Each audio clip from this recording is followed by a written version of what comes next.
দুইজন বুদ্ধিজীবী, এই একজন বুদ্ধিজীবী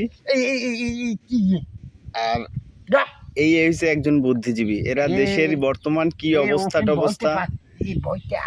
এর লেগা এরা মিটিং করতে আছে দেশের আলোচনা নিয়ে। যাক, এদের আলোচনা ফলপ্রসূ হোক এবং আমি চাই যে দ্রুত দেশ যেন একটা ভালো পজিশনে যায়। এই লোক আবার বলছে এলা কি না, তুমি ভোট দিছো নৌকায়। আমি এখন বিএমপি,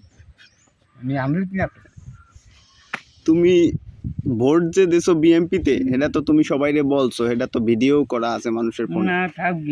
এখন তুমি এখন বিএমপি হও কেমনে? বিএমপি আমি এখন বিএমপি কেমনে তুমি বিএমপি হও এটা আমারে বুঝাবা না। তুমি নৌকায় ভোট দিছো কিনা?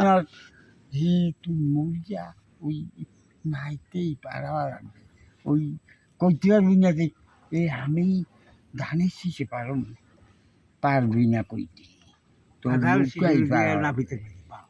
তোর নৌকায় পারা লাগবে। পরে আবার আবে এখন তুমি যে কইছো যে আমি নৌকা, আমি আর বিএমপি হে যদি শেখ হাসিনা হনে, এই যে এখন নৌকায় ভোট দিছো এটা যদি হনে, হেলে তোমার কি কবে কও? বিএমপি তে আছো না? এখন বর্তমানে বিএমপি। আচ্ছা, এখন তো বিএমপি।